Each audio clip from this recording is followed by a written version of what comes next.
really don't think he thought this through. Like, boy, you literally got your head banged down every stair that exists in this town the last time these guys were here.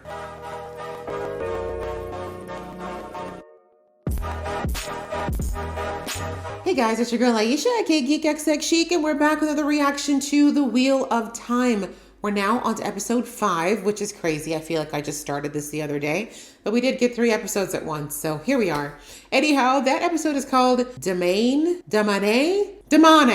something along those lines. I apologize if I mispronounced that. So, last episode was kind of focused on Moiraine. She went back to her hometown looking for Rand, and we kind of discovered that she has sent Rand and kind of been guiding him to come back here. And actually, his meeting with Logain was not his idea at all. It really was kind of things that were facilitated by Moiraine because she feels like Rand needs a teacher. We also got a little history on her and her sister, their relationship, and a little very light touch on what happened with her family. But thank you. A few people kind of filled me in the comments about some of the back history there. Thank you for that, because I don't think we're going to get too much into it in the show. We might, but it's good to have that back history without it necessarily being a spoiler for what's to come. So I appreciate that very, very much. I also appreciate you guys correcting me on the name of the character Min. I've been calling her Ming. My apologies. That's just what I heard. But yes, thank you for those corrections. I will be using her name correctly from now on. And also, thank you for those who pointed out that I did miss in the first viewing that Min said she was not aware of the fact that who she was meeting at the inn. So she isn't actually playing both sides. It looks like, unfortunately, Liandrin has set her up. And that's a big question mark on Liandrin. I don't know much about her at all, but considering how much she came down on Moiraine for being secretive and possibly a bit malicious, if it turns out that she's actually being the one who's going to betray the Aes Sedai, that'd be rich. But hey, she might have her reasons. We'll have to see what happens. So anyway, we had all that go down. We also had Perrin spend some time with the other wolf brother. And he discovered the term wolf brother and the fact that he has in fact been communicating with other wolves and people like him for some time now, subconsciously, but now he kind of knows what he's all about. He's met Hopper, his new friend, and we saw that Rand unfortunately found out the hard way that the girl that he thought was his, I don't know, lover slash inn master slash company since he got to this place is actually one of the Forsaken. And thank you for the term Forsaken, because I've been calling everybody a Dark One just because I'm like, I can't keep track of all the names just yet. So I just call everybody a Dark One, even though I know there's actually a big Dark One. But the Forsaken makes it so much easier. So I'm going to call them the Forsaken and the Dark One. I will start to differentiate. My apologies if I'm confusing people, but that's just how I've been keeping track so far. So lots of things still happening here, along with Nynaeve and Egwene attempting to leave the tower because, of course, Liandrin dropped a little seed to Nynaeve that her bestie was captured. And of course, Nynaeve's never going to leave her kids. So she left, took Egwene with her, but what they didn't anticipate was that Elaine, the daughter heir, was going to follow them. And we see that Liandrin knocked them all out. So I'm not sure what she's planning to do, because it's one thing to have these 2 kids that are brand new to the tower suddenly disappear, but to have, you know, royalty suddenly disappear can be a problem. That's definitely going to draw more attention than I think Liandrin wants. But I'm figuring that if she's doing something, like all the things she's been doing lately to me feel a little bit desperate. So she might be kind of beyond caring about those consequences, but we're going to have to see. So I'm very excited to get into this episode. But before I do, if this is your first time to my channel, welcome. Thank you so much for coming. I do reactions to this show as well as many others in different genres. So if you are interested in watching me continue this journey or watch other videos of mine, please go ahead, hit the subscribe button and hit that notification bell so you know when I do uploads. And if you like this video, I'd also appreciate it so much if you threw a like on that like button as well. It helps the girl out immensely. Okay, that out of the way, guys, let's get into the episode right about now. I also apologize if some of you hear some noise in the background. There's construction near where I live, so it's a bit loud. Back to the water with the devil ships. Nothing about the costuming of whatever this nation is inviting. It's very much saying, kiss our butts. Oh my gosh. Is this where they're from? Or did they bring this many ships? I really need to see a map of this world. I just realized I have no idea where anything is in relation to anything. Loyal. Did they take you away from your home? You all have stupid hair. I'm just kidding. I'm just mad for Loyal. Man, watch where you fling those. Royal Commander of the Hellene. Lady Suroth will speak for herself before the High Lord. That's right. Sit yourself down, girl. You disobeyed an order. You invaded a village without permission. What? I've brought back an Empire slave. It's kind of fun. Sharnar. No, not a slave. You better leave him alone. I do not make mistakes. Don't let her know. I'm guided by the light, uniting all the people of the world under our Empress to fight the shadow. Sounds a little culty. By seizing a village too far beyond our current reach. A village we cannot hold. This explains why she's in league with Ishmael. Lady Suroth, you are barred from this court's counsel. I just think it's really funny that this guy said you can't use your mouthpiece, but he's speaking for the king. Oh, she's looking to him. That's interesting. And this guy should notice that whoever this entourage guy is the one who told her to kneel. And she's supposed to be a lady. That's right. Say goodbye to your nails, girl. Manicure. If those are actual nails, that's disgusting. Take her to her chambers.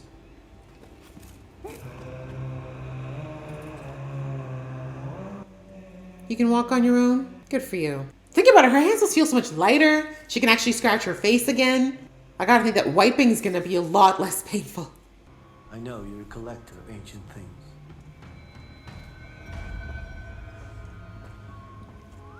This guy again? How is he everywhere? Brother's like, man, you got a luscious head of hair. I give you the horn of Valir. The thing that all the people in the town are searching for?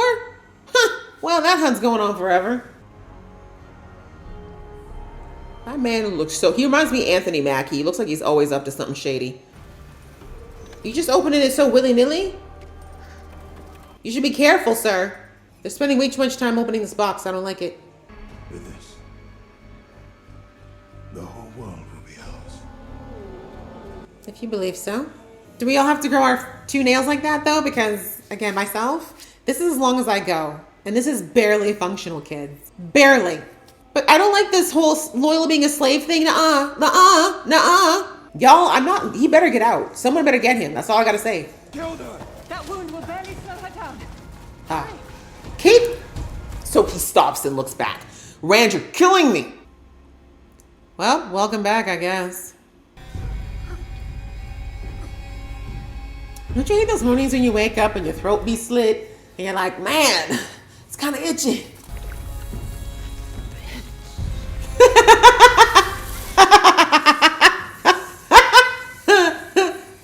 I mean, I feel like that is an adequate response to someone slitting your throat. You need your cloak? Aren't you like supernatural? You should be able to just float in darkness. Let your evil soul keep you warm. Stand! She's a Forsaken. How did she... If we survive tonight, I'll explain everything. Right? Can we worry about the questions later? Are you sure you just bring death to whoever lives here? It's one thing I've learned about these Forsaken. They will kill anybody. If they're not settled in 2 minutes, I swear you will regret this night for however much longer your life lasts. They don't lie. She's like, okay. What are you doing? There are 4 horses. I cannot give her away to follow us.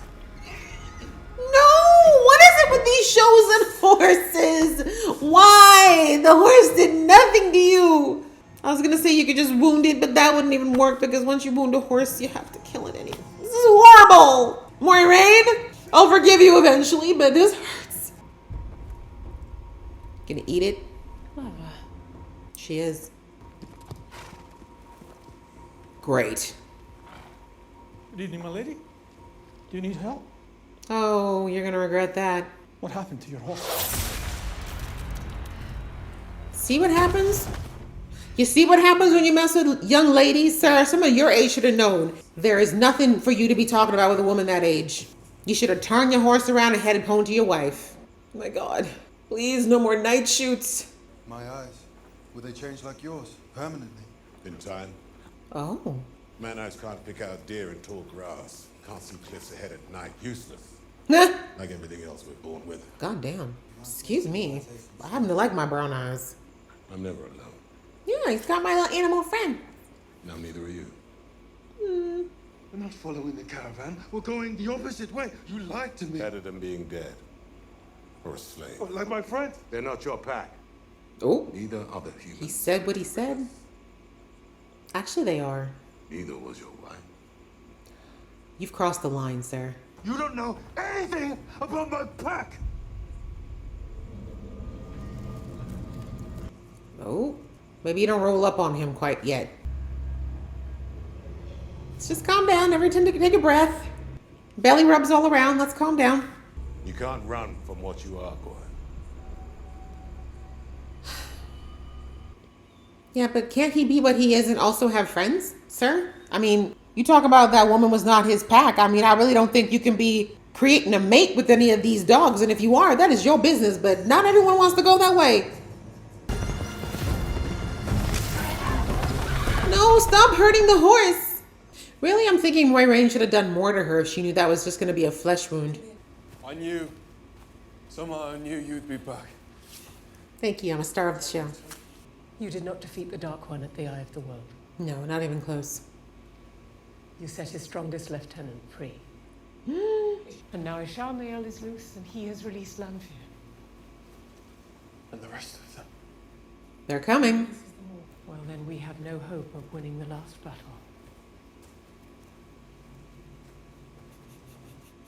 Yes, it's all your fault, Rand. Let's move on. It's not your fault, though. I mean, it is, but it's not. You weren't ready, but so far, being the one, not really bringing anything to the table yet.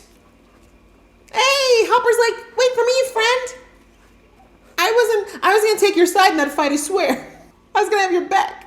Need to work out where they took Loyal and Ingtar. And Uh-oh. they didn't even bury him. No. He is a little too defiant. They want to send a message. But you wait for me here. He's like, you're being dumb, but I'll wait here, pick up the pieces, like all good boys do. I understand where he's coming from, but I really don't think he thought this through. Like, boy, you literally got your head banged down every stair that exists in this town the last time these guys were here. Don't want them to hear you. Right? Who are you now? Last man who touched her cage had his arm broken and practically ripped off. Who are you? Can't trust an Aiel. I don't know. We like Rand. He's not the brightest, but hey, he's trustworthy for the most part. Come. Show you No. the closest excuse for an inn this town has to offer. Really? You're just gonna let me go to the inn with all these caged people about? Looks like 2 rivers work. Oh, how do you know that? But you're on the wrong side of the mountains of mist. Marquis, another round. I don't trust this man. And I feel like you shouldn't trust him either. The Aiel woman. She wandered into the wrong town at the wrong time. And existed. Let's just keep it real. Oh, he's a shaggy dog. She's never like this. He's like, friend! Oh, Hopper's gonna get jealous. We were better off before. Now, once you swear the oath, they leave you alone, more or less. The question So the White Cloaks are still a thing in all this nonsense, hey? Is this the same brother? Oh my god. That we find Aiel this far west of the Spine. At the same time, these strangers invade from the sea. That is interesting. No wolves here. Heavy is the suckling child. Oh, he's got a little wolf phobia now? Dame Bonehold. Okay, Dane. I feel like we need... They said his name like several times, so apparently this has got to be an important name.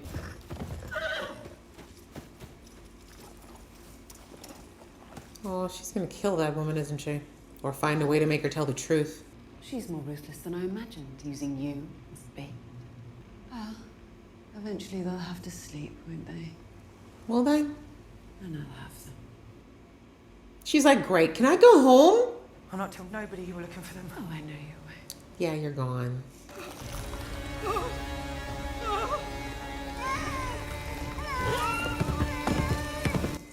I'm so sorry, madam. You so did not deserve this. You were just minding your business with these beautiful animals. Man, the wake that these people are leaving sucks. I mean, is that worse than being taken out? I don't even know. I guess an Aes Sedai can maybe reverse it. Why? Can't a retiree pop in without an ulterior motive? No. Absolutely not. I was about to say, you get to a certain age, you don't go nowhere without a purpose, okay? Just the thought of it exhausts you. My goodness, it is wonderful to see. So the brown eyes are like the nerds, the researchers. Ma'am, maybe someone else wanted to sip. Tell us where you've been, where you're going, everything. Yes. I love this. It's like book club. I hear we have some new and very powerful novices. You already knew that. Are they back in the tunnels from first season? The ways? Is that what they called it? How did you attack us with the one power? You broke the 3 oaths. I've broken many more than that. I was about to say. Do you know why the Aes Sedai swear the 3 oaths? Can you answer a question without giving me a long expositionary story in the middle? You weren't recruiting me for the Red Argent, were you? Thank God. You were recruiting me, Faye. Make what's to come easier for you. I'll die before I join the Dark. She will. Every woman has her price. Your friends. Your son is dying. Yeah, but she was going to do eventually anyway. And you're sitting in the dark trying to justify yourself to a woman you kidnapped. Right? At least stand in it. Wow, your hair is gorgeous. A new gear? Or your pet wolf? My desire. Maybe both. But I'm paying the price. That's what happens when you mess with the dark people. It seems your stupidity is second only to your inability to control your temper. Oh, tea spilled. It's my army you need for your war. But do you think he actually needs you, hun? You are here at my invitation. Look at him like, it's so cute that you think you're in control right now. You sold your soul already, honey. I forget myself, my lord. Written in the skies above this city. Okay. The dragon will join us. We'll see. I have a gift for you too. Is it acrylics? Because, yikes.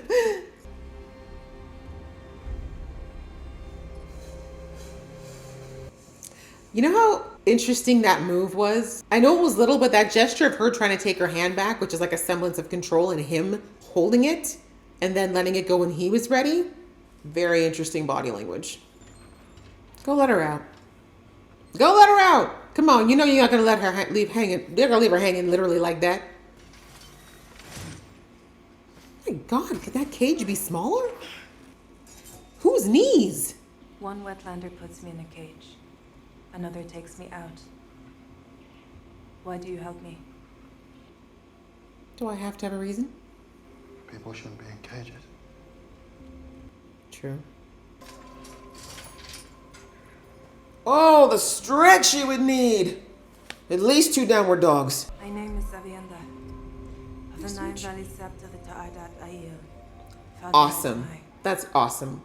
We could have stuck with the first name. I'm Perrin. Can we do these introductions while we're walking? Look, we need to go now. Thank you. My God. Let's just go through our whole lineage. I told you not to help her. You don't want a fight? I just want to go. Attack all at once on my signal. One at a time and she'll have you. Cowards. She's like, that's so cute that you're trying to protect me. I'm gonna have to protect you. Do you like to dance? I do. She's been plotting on y'all. Plotting, looking at your ugly faces in that cage for days. Please come for her. Please. I saw what Rand's mama can do. Y'all are gonna die tonight, and I can't wait. Good night. Goodbye. Your cloak was stupid. Go for the balls. Good night. Oh, he's just standing there. I thought you were a brave one. Jump in the fight, bro. I love her combat style. I love it. She's doing all the heavy lifting, but we appreciate it. Woo! That flip! That was hot. That was hot. That's right. Flip his ass over. Why? Why? He gave you water. He helped us. Remember? What are you? The rest will come down on us. We have to hurry. That will either prove to be helpful or not. We'll see what kind of man Mr. Dane is. Sleep when we sleep eventually. No, that's the most dangerous thing we could possibly do. Yep. What are you talking about? Do you not remember the dreams of last season?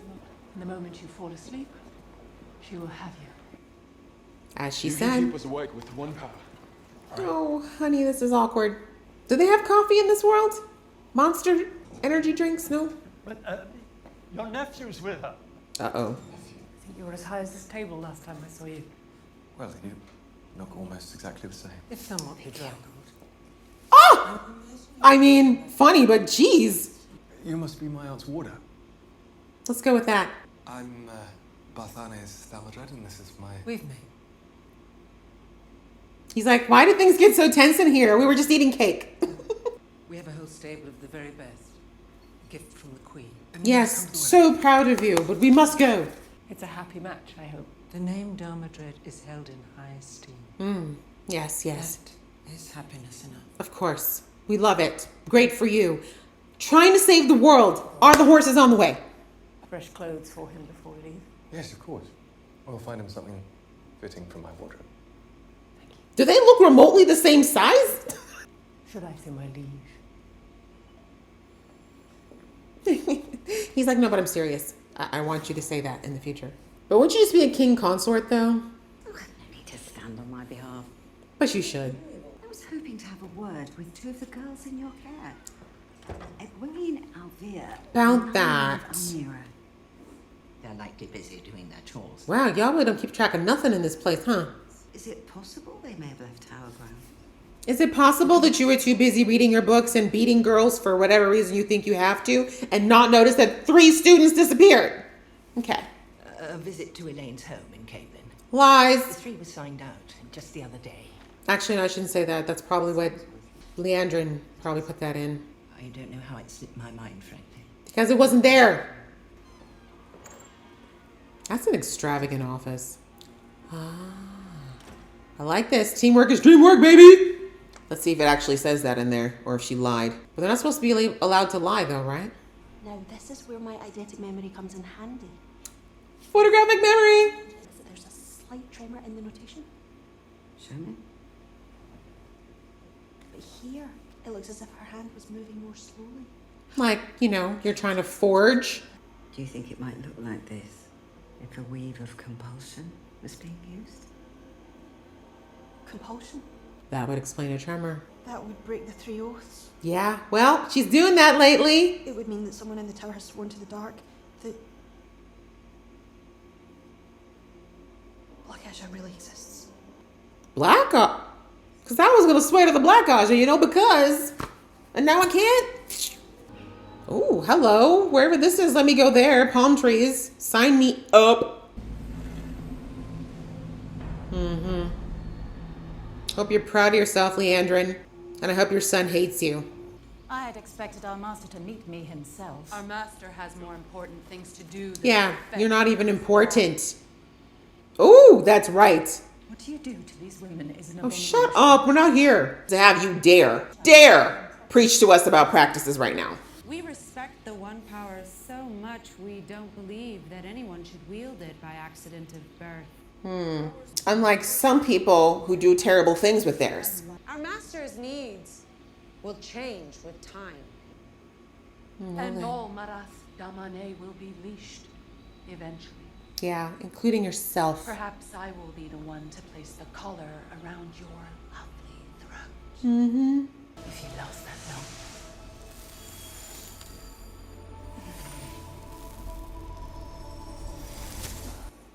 Interesting. How did they not see that? Couldn't the wielders, they should have been able to see, right? Nynaeve, I'm gonna need you to do your thing right now. Right now, right now. All right, she's shielded.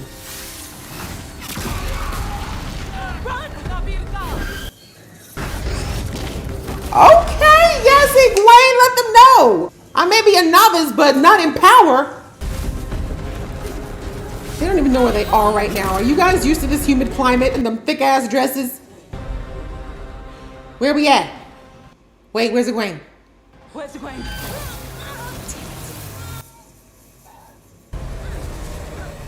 Well, it was almost a perfect plan. We need to work on cardio in this group, guys. You do not dance the spheres badly, Perrin and Aviendha.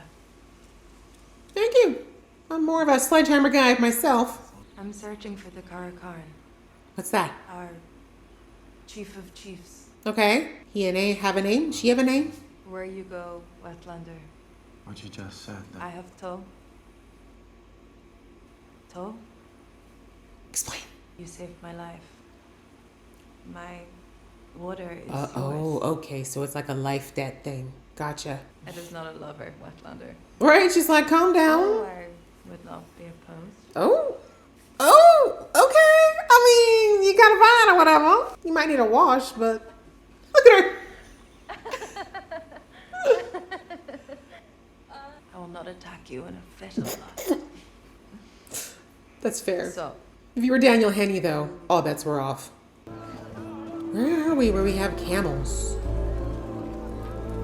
Like, I need a nap. I need a map of this place bad. Okay, at least you're smart enough to cover up your clothes a little bit, because I was like, them robes is pretty much a dead giveaway that you're not a local. Don't draw any attention to I was about to say, ma'am. They're going to be looking for us. We need to be careful. Too late. Attention drawn. Stop. You're going to get us both killed. First, we need to change our clothes. Right? Clothes? Yeah. Not fancy enough. Oh my god. Calm down, Nynaeve. I'm not taking orders from you, Princess. I don't even know you.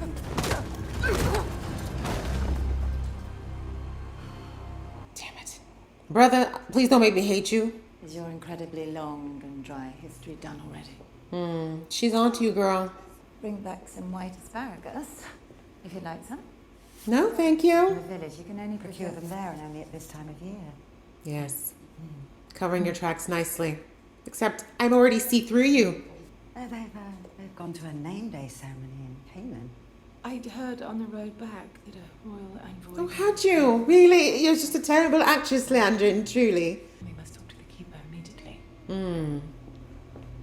Those girls are worth more than gold itself. Oh, are they? Hurry. Look at her like, girl, who are you playing to right now? Who do you think you're fooling right now, girl? Do you not see this face and just think I'm seeing through your bullshit? Look at her. Okay, keep playing, girl. Let's see how long you can keep this up. I wonder if the one power really can't keep you awake, or if she's just saying that, of course, to avoid the obvious. I'm surprised you're not downstairs prying the answers you seek from Ran. Arthani's encouraged me to leave it alone. Oh, wise boy. Yet now I'm looking at you, and I don't think you have any idea what you want to do next, despite all this bluster. Well, no one asked you. He needs protection, and I don't know whether I can provide it, not from what's chasing him. And this entire city will be caught in the crossfire if I make the wrong choice. Pretty heavy stuff I'm dealing with. From my very smart, much older sister. She told me that if something is upsetting you, ask yourself one simple question. Is it true? Can you know beyond any doubt that it's true? It's very true. Can you know beyond any doubt that Rand needs your protection? It's a good point, but not so much protection so much as guidance. Whatever danger you've unleashed or encouraged, it means the world to Barthanes that you've returned. Oh God! Oh God! Oh God! Oh God!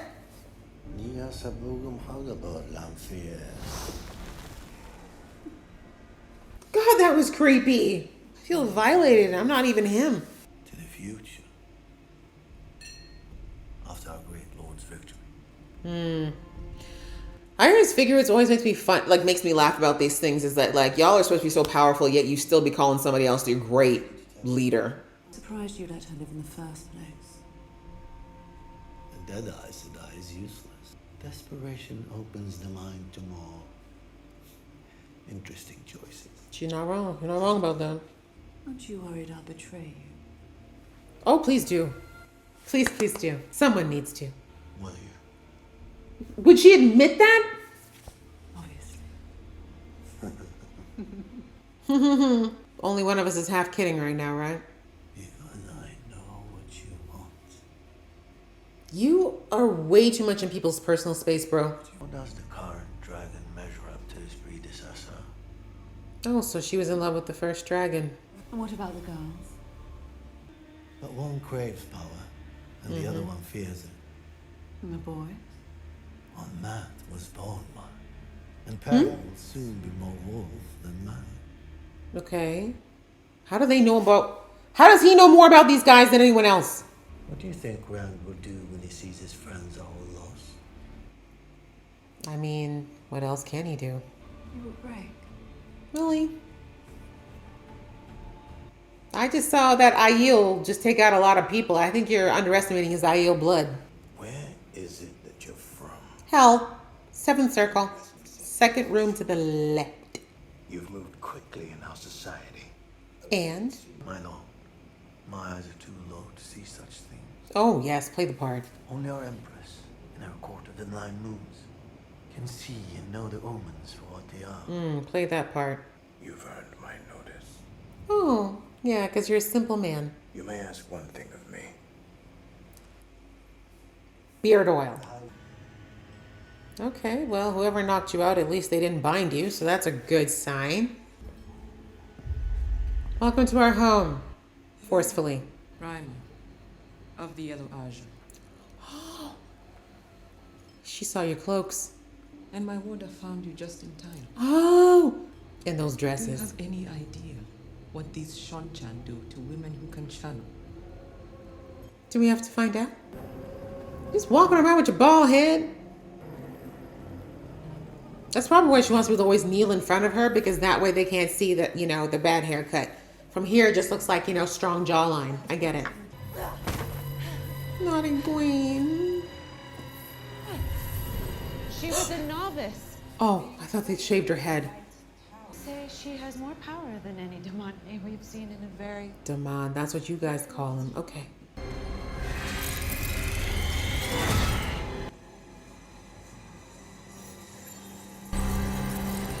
Well, this gear, actually kind of cool, y'all. That's actually kind of badass.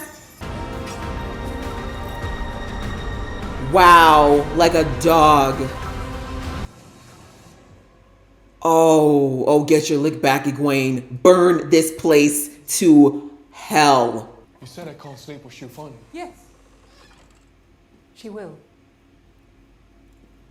You want her to? She's been with you, what, 2-3 months now? Yeah.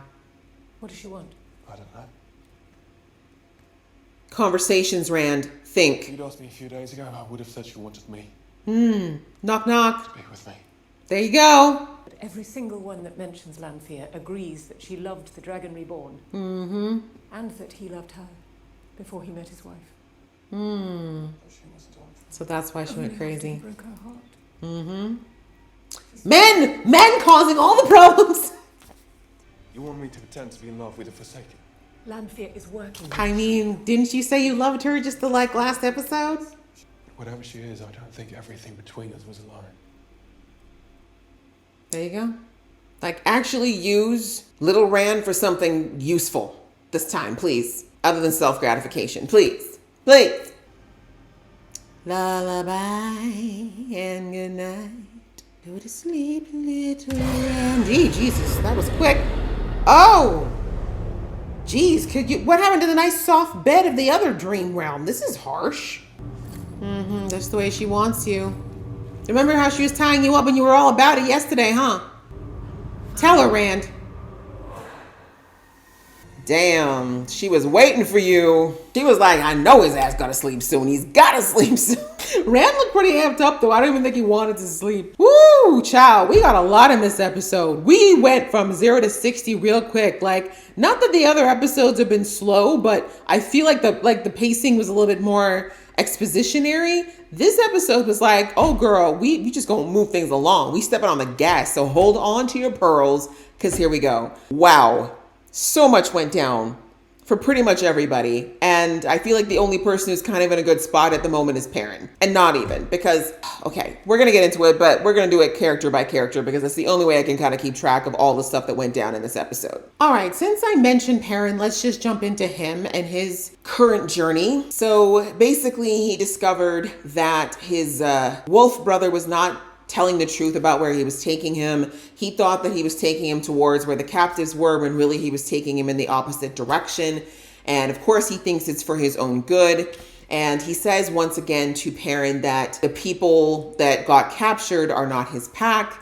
And he also says that the people from the Two Rivers are not his pack, and neither was his wife, which, I mean, that was the line that he should not have crossed. Clearly, this man has not been around humans for a long time, because he would know you don't say that about somebody's human. You don't say that to a grieving man. But anyways, in his mind, clearly, he feels like the only people that Perrin should be around are other wolf brothers or other wolves. And maybe that works for Golden Eyes, but it's not going to work for everyone, right? Because once again, Perrin wasn't raised knowing what he is. And again, I don't know if the other dude was, but I'm getting the sense that possibly he was. And we heard from Ishmael, that apparently if Perrin keeps going or goes the way that his friend is, he'll be more wolf than not.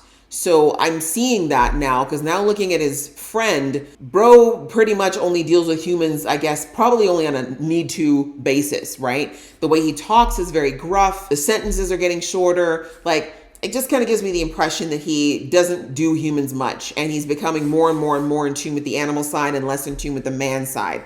And that's understandable because, let's face it, humans generally suck. But still, you know, we are humans. We're still species. And again, I still don't fully understand what wolf brothers are. I don't know.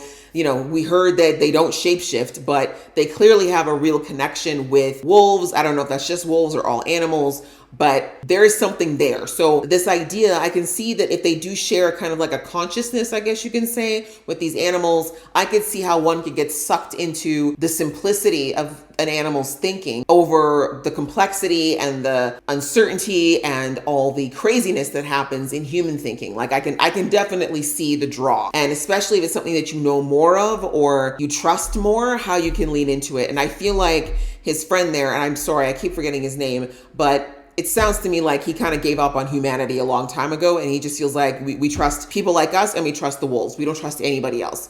But the world is bigger than that, and there's a lot more non-wolf brothers than there are wolf brothers. And so it's just kind of like for him to just kind of be like, yeah, bro, like just forget about all the humans you've ever known and all your connections and just stick to the wolves. Like, no, homie was married once. And from the looks of things, he'd like to be married again or possibly have love again. So where's he going to find that in the wolf brother community? And I mean, I haven't heard about wolf sisters at this point. So yeah, it's a bit like what you're dropping a little bit too much too soon for our guy here. So anyways, Perrin does not like the sound of that, and I kind of agree with him. But again, I think it's about the idea of isolating himself and cutting himself off from his friends. I never think that's a good idea to do. And especially we know now that there is a connection between all these people. They cannot be severed from each other. So anyways, he says, I'm going to look for my friends. Like, you can do what you're going to do. I'm going to go find my friends. And we see that cute, adorable little Hopper is like, bro, I'm coming with you, man. I'm with you. We the two lone wolves. We gonna go together, brother. So he goes back into the town, and obviously a lot of people have been captured. The White Cloaks have shown up. I completely kind of forgot about them because we haven't seen them at all this season. We really only heard the mention of them from Perrin's experience. But anyways, Perrin shows up. He comes up on an Aiel, and we really have not seen an Aiel since season 1 when Matt and Rand were in that small town. Remember there was that one was not alive anymore. They'd actually killed that Aiel, and he went and stole things from him, that body, I should say. So we haven't seen anyone since then. And of course the flashback of Rand's mom last season. So now we're seeing another one who's thankfully alive this time. And we don't know why she was captured. And we find out later on that it was quite a bit of trouble to capture her. But Perrin immediately kind of connects with her. He doesn't really want to leave her, even though there's a lot of other prisoners around, although a lot of them don't look like they're with us anymore. But anyways, he sees the White Cloaks and immediately knows he's got to hide because the White Cloak that captured him last season is still circling around and clearly would remember him and would try to capture him again. And very funnily, he's developed a fear of wolves since last season, which actually tickles my heart. But anyways, we find out that there's a man there by the name of Dane. I cannot remember his last name, but they said the last name like 3 or 4 times. So I'm thinking it's a name we're going to have to remember. I'm sure he's going to come back. He's either going to find our guys. I think he's either going to find Perrin and God, what is her name? I should really start writing these down. And the Aiel woman, or he's going to show up later. But anyways, we find out that the White Cloaks and him are working together, that they're trying to flush out all the Aiels or all of the foreigners. And also they're saying that they're aware of the fact that there are invaders on the coast and they want to go and drive them out. So we got a little bit of exposition around some of the, stuff happening outside of our group. But anyways, we see that Dane pretends that he's a friend to Perrin when he shows up in the town, but Perrin should know that, in a town that looked the way that town looked, that you're not just going to wander through and have everyone just be like, hello, friend. Do whatever you want, friend. Have a nice night, friend. Like, no. I think he should have known right off the bat that the best thing he probably could have done was just be like, oh, let me just go check on my bag over there and then disappear into the darkness. But anyhow, we see that he does in the end decide to rescue the Aiel woman, and he's being watched, right? He thought he was being sly, but he was indeed being watched. And all of these men from Dane's I don't know what they were. Are they from another? I don't know. I'm not sure where he's from, but they were all dressed the same. So I'm thinking they must come from a kingdom or something. And they all decide they're going to try to recapture this Aiel. And this Aiel was kind of like, oh my God, it's so cute that y'all think you're going to capture me twice. Like, I've had time to think and marinate on where I went wrong last time.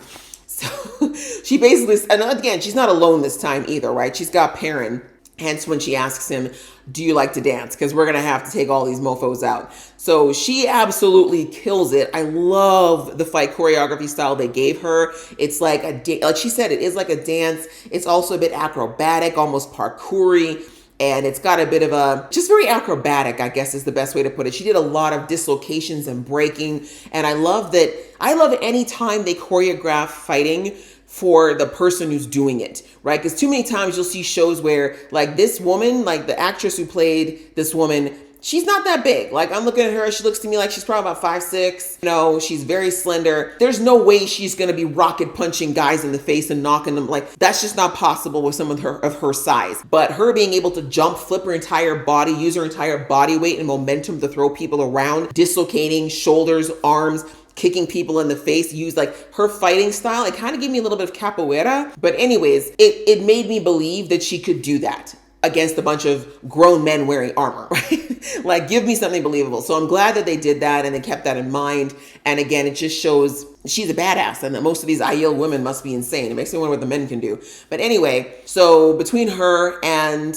Perrin, they managed to take out these guys. And then we see that she's just about to take out Dane, but Perrin stops her. And she kind of looks at him like, why? And he's like, he gave you water, which we did see her drinking water after he first met her. And I guess in their culture, giving water is like a sign of respect. Like, in some cultures, like you break bread and then you're friends, those types of things. I'm assuming that's what that means.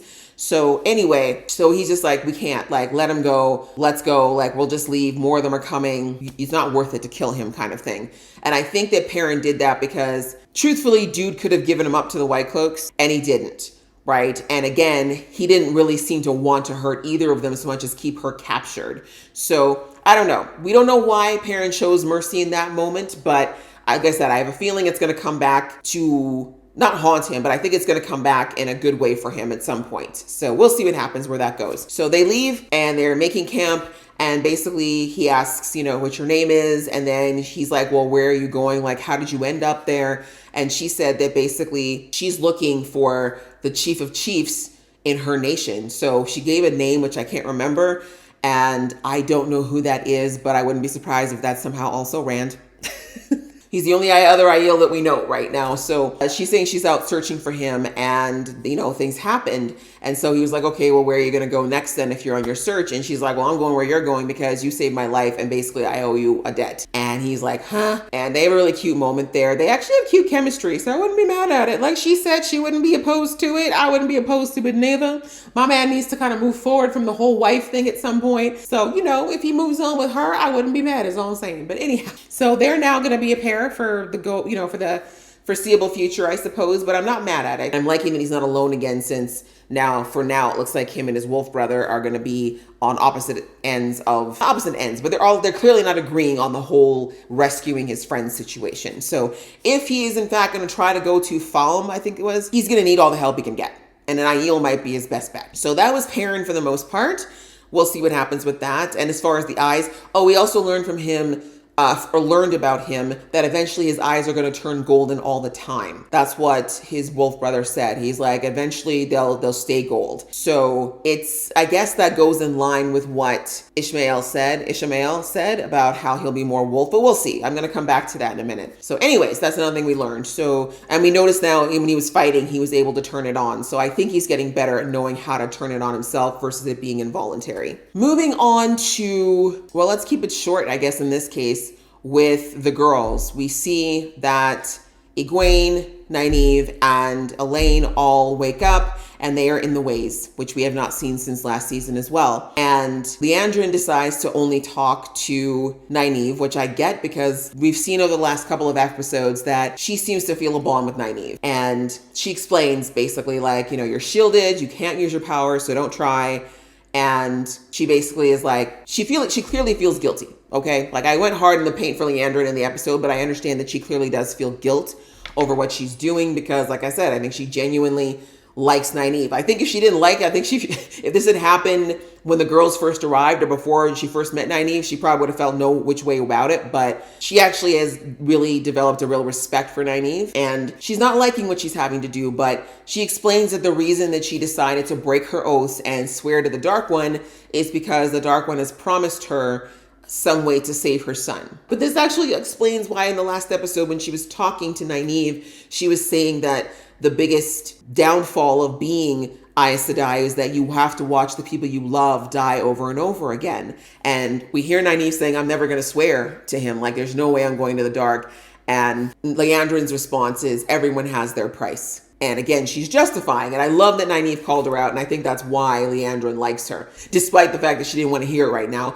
She's like, you just kidnapped 3 innocent people. You swore an oath to the devil to try to save your son selfishly. And now you're trying to justify that to one of the people you kidnapped. Like, do you hear how crazy you sound? Do you understand how this is really messed up? And so anyways, we see, I think that speech actually got in Liandrin's head. Don't get me wrong. I don't think she felt good about this at all. Like, I'm not thinking she's reveling in this by any stretch. And this happens, right? Some people turn to the dark side, not necessarily because they want to, but out of fear, right? Let's get into our Star Wars bag, right? Anakin Skywalker became Darth Vader out of fear, not because he thought, bad things were good. So anyway, she takes the girls through the ways to Falm, and she delivers them to, what is the name of that lady? Lady Saroth? Saroth, I think her name was. And Saroth was the lady that we saw in the chair last time with the nails. And Saroth basically is like, thanks for this. But you can see there's beef between Saroth and Liandrin. I'm not sure where that came from. I mean, it's like, really? You both arguing over being lapdogs for this man? Is that where you're at instead of trying to band together? Like, Saroth, weren't you just... Anyways, we're going to get to Saroth in a minute. But seriously, I was like, really? Y'all should be trying to collaborate. But anyhow, Liandrin drops them off and says she's kind of upset that Ishmael's not there. And then basically she sees the girls who are called basically the channelers and how they're treated there. The Damane, we now found out that Damane is what they call them. And she's like, the way you treat them is disgusting. Like, you treat them like they're animals. And we hear from Saroth that in their culture, if you're born with the one power, that's not enough. Like, basically you're bound and not allowed to use it until you prove that you're worthy of using it. And then if you pass all those trials, they eventually uncollar you, which is crazy. But in a way, I shouldn't say it's crazy. I somewhat get it. Like, I don't agree with the collaring. Like, treating people like animals is disgusting no matter what. But I do understand what they're saying around, you don't just let anybody with that kind of power walk around, because it's true. There's not everyone who's going to use the one power for something good. There's going to be people who are going to use the one power for not so good things. And so rather than, I guess, create laws, I guess, which would be very hard to enforce with people like that, this is a way that they're kind of controlling it, I suppose. But as I said, it's inhumane, and it definitely treats them like that's others them. It makes them look like freaks. It makes them very detached from the rest of society. So that's why it's really not a good thing. But I do understand the idea around not wanting that power to just be out there based on birth. So anyways, that was kind of her explanation, and we got a little bit of exposition there. But clearly, Leandrin does not like that, right? If there's one thing we've learned about Leandrin, she's not a fan of control. She's not a fan of the monarchy. She's not a fan of a lot of things. So anyway, we see that, what's her name? Suroth then tells her that Ishmael's needs are going to change soon. And when that happens, he's no longer going to need any female channelers, and basically, threatens Leandrin. And Leandrin, of course, tries to spout back something. But I think, truthfully, I don't think Leandrin was thinking about that. I mean, I think she knew to some degree there was going to be a price to pay for working with the Dark One, but I don't think she really thought ahead enough to think that, oh, I may not even live long enough to see if he holds up his end of the deal. You know what I'm saying? So right before she goes into the ways again, we see that she unties Nynaeve, only Nynaeve, but I guess she only had time to do one. And she makes sure to say a statement loud enough to kind of wake her up before she goes back into the ways. And then, of course, we see that, she probably removed the shields too, because she shielded them before. So I think she must have dropped the shielding on them, and she untied Nynaeve. And then, of course, when they went to collect the girls managed to escape thanks to Elaine, and Egwene really just killing it, to be perfectly honest. I really thought Nynaeve was going to do something huge, but I think she can only really do that when she genuinely feels scared. But anyhow, so the girls, two of the girls have managed to make it into the town of Falm, but unfortunately Egwene got captured. I don't know, I guess the girl's not keeping up with her cardio, and she couldn't keep up with the girls. Apparently she's never really run for her life before. I'm kidding. I'm not sure what happened there, but she was captured out of all the girls, and while she's been taken in, we see that Nynaeve and Elaine have ended up in the city. They were knocked out by a man who noticed who they were. And the first thing I said was them long ass dresses. Hello, everyone knows what Aes Sedai looked like. So I was like, they need to change clothes. Elaine was talking mad sense, actually. She was kind of annoying to me the first couple episodes. But this episode, I was like, please gather Nynaeve all the way together. I love my good sis, but she's not thinking straight right now. I love Nynaeve, but she's a bull in a china shop. She never really thinks a lot of things through. She's just like, I'm going to get through brute force or nothing. And it's like, no, sweetie, sometimes we need a screwdriver. We don't always need a sledgehammer. Like, just dial it back. So thank God for Elaine, who's like, yeah, we need to get different clothes. We need to not be walking through these streets like we own the place. We need to have you not looking like you're ready to murder everybody you look at. Like, just calm down. And so anyway, we find out that a yellow Aes Sedai who's in this town has managed to, her warder spotted those girls and thankfully knocked their asses out and brought them to safety. And then she basically explained to them, like, do you have any idea what they do to Aes Sedai here, or girls that can channel? So apparently Falm is a place that I'm assuming that even outside of these foreign soldiers, Falm's not a big fan of channelers. And we learned last season that not everybody in this world likes female channelers. Sometimes they're ostracized or worse. So on top of the fact that these girls are also wanted, she was like, you guys need to calm down. And, my man knocked y'all out, because I think, thank goodness he did, because Nynaeve would not have gone with him. Let's be real. So now they're with her, and that makes me a little happy that they've got a little somebody who's got a little bit more sense with them. My girl Nynaeve can tell her about Leandrin, and there'll be more people who know that they can't trust her anymore because Leandrin is back at the tower, which dovetails into the fact that we have the green Aja who showed up at the tower, the one that was spending time with Moiraine before, and she's trying to figure out what's going on. And I'm assuming that she's figured out from what Moiraine was going through and everything that went down, especially the fact that the Dark Friends found Moiraine. I'm assuming that she figured out there must be a leak at the tower. That's what I'm thinking. She goes and starts doing her digging, and she starts to figure out very quickly that there is a leak, that there has to be a rat inside of the tower. And I love her way of interrogating. I love the way she just kind of playfully and loosely went through, you know, talking to her old friends, to going and meeting with the Mistress of Novices, to getting her friend to go and look through the record books to see like where the girls were, because she knows it ain't no coincidence that these girls went missing shortly after Moiraine gets attacked by the Fades and all kind. Like she's putting things together. And so they find out that this poor woman, the Mistress of Novices, was probably compelled. Yeah, because it's compulsion. So compelled into lying and saying that the girls went on a trip that would excuse their absence for several days. And of course, then we saw that later on, Liandrin was saying, oh yeah, I heard there's white cloaks around and something. So maybe something happened. Let's raise the alarm. And of course, she's thinking that, you know, knowing her, she'll probably go and try to set something up to make it look like the girls were snatched and possibly killed by white cloaks. But anyway, my girl put it all together, and I loved her little conversation with Liandrin. And she's like, oh yeah, you came back from your trip really quick, huh? That's interesting. Interesting that you went on a trip at the same time that those girls went on a trip somewhere else. Especially when you were so interested in this girl since she showed up. Oh, you found radishes that are found exactly from that place and can only be found at this particular time. So it's basically like a timestamp of where you've been. How convenient. Like, it was really, really well done. I love the smart writing and the way that they kind of set that up to let us as an audience know that Liandrin is trying really hard to cover her tracks. And let's be fair.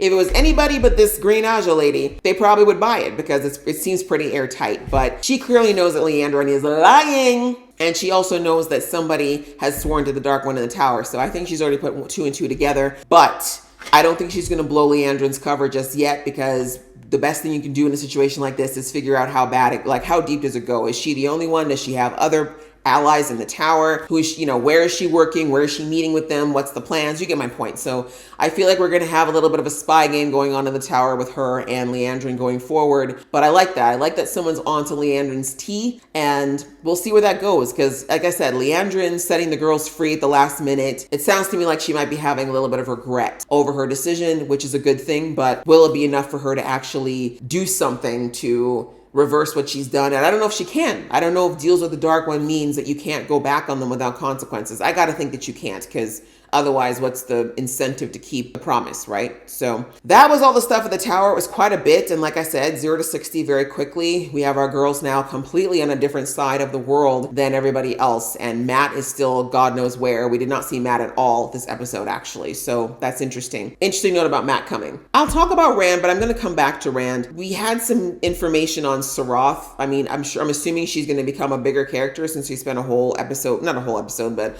a good chunk of the episode learning more about her, seeing more of this nation from across the sea.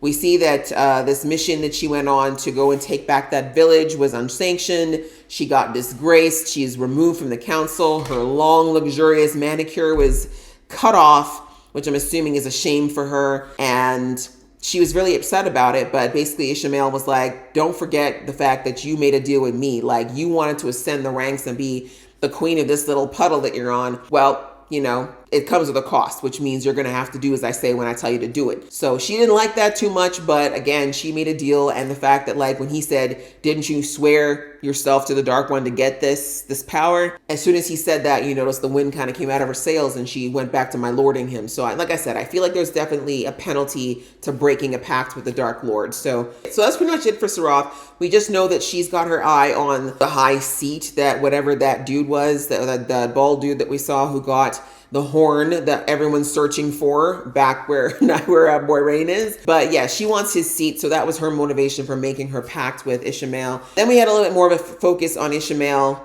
and Lanfear. Lanfear was chasing Rand and Moiraine, but of course Moiraine's very smart, thankfully, very, very smart. And she managed to put a little bit of distance between Lanfear and her. And Lanfear, thank God she doesn't have the supernatural power to fly or run fast. So she basically lost them.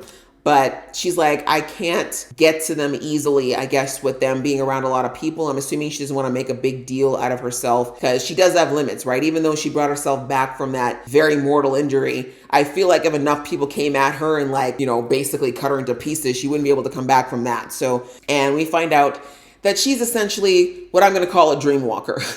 She can go into people's dreams. And we know from last season that the Dark One was getting into Rand's head. He was getting into Perrin's head. So not surprising that she can do that as well. And she basically says after a while, I'm just going to wait for them to sleep because once that happens, I'll be able to get what I need. And she does a dream walk with Ishmael, and they talk about old times. But really, I feel what I took away from that conversation is that Ishmael basically is saying that, they've been misunderstood in his mind. The Forsaken have been misunderstood because they feel like the wheel's the problem, and that's why they were kind of told they were the dark ones or the bad ones, but really they feel like the only way to make the world a better place is to break the wheel, and that's why they do it. But he also points out that with Lanfear, she doesn't really believe in the cause, right? He has a whole thing about why the Dark One only speaks to him and why he was awakened first, because he's like, I believe it. I really believe that this is the right path. We find out that Lanfear, not so much. She's down for the cause, but because she has an objective in mind, which is very much like what we saw with Leandra in this episode. And we discover that it's because she was in love with the last dragon reborn. I made the assumption that she was talking about the Dark One, but really she was talking about the dragon. And apparently it would have been the last incarnation of him. They were in love, but then he met his wife and basically was like, deuces. And Lanfear didn't take that very well. And as a woman scorned, she swore herself to the Dark One because I'm assuming that she assumed that when he was reborn, the Dark One must have assured her that she would get this one. You didn't get the last incarnation, but you'll get the one that's coming, I promise. So it really explains why she was working so hard to get her digs, get her nails, get her talons into Rand and really get him to fall in love with her, because that's what she wants, right? This is all about a 3,000-year-old spurned woman who's trying to get that old thing back. And we saw last episode that Rand said that he loved her, and that kind of changed everything for her. So anyways, interestingly, Ishmael asked her if she was going to betray them again, which means that she did it in the past. And she said, yeah, of course. Now, of course, they were both being half joking, but I don't think they were really joking. And I do think that what we see later on, Moiraine tell Rand, I do think it's actually a valid plan, because if it comes to matters of the heart's not a logical thing. So she, if Rand plays his cards right, he just may be able to, manipulate her into doing things she wouldn't normally do, or possibly, I don't know if she'd ever leave the dark, because she clearly has a lot of powers thanks to the Dark One, but at the very least, she may go against orders or buy them some time if she really believes that she's going to get Rand out of all of this. So anyways, that was some interesting insight into the baddies and some of their thoughts and motivations. And then finally, we had Moiraine and Rand. And not much happened there outside of Rand, of course, trying to get caught up on what's going on. And Moiraine basically still dodging the fact that she has no powers yet, anymore, to telling Rand, that is. And she goes back to her sister's house and basically is like, we need horses. I'm sorry to be back again, but give us some horses so we can get up out of your hair. And she sees her nephew, who we found out is going to become the next king consort. And it looks like he really likes his auntie, even though she's barely around.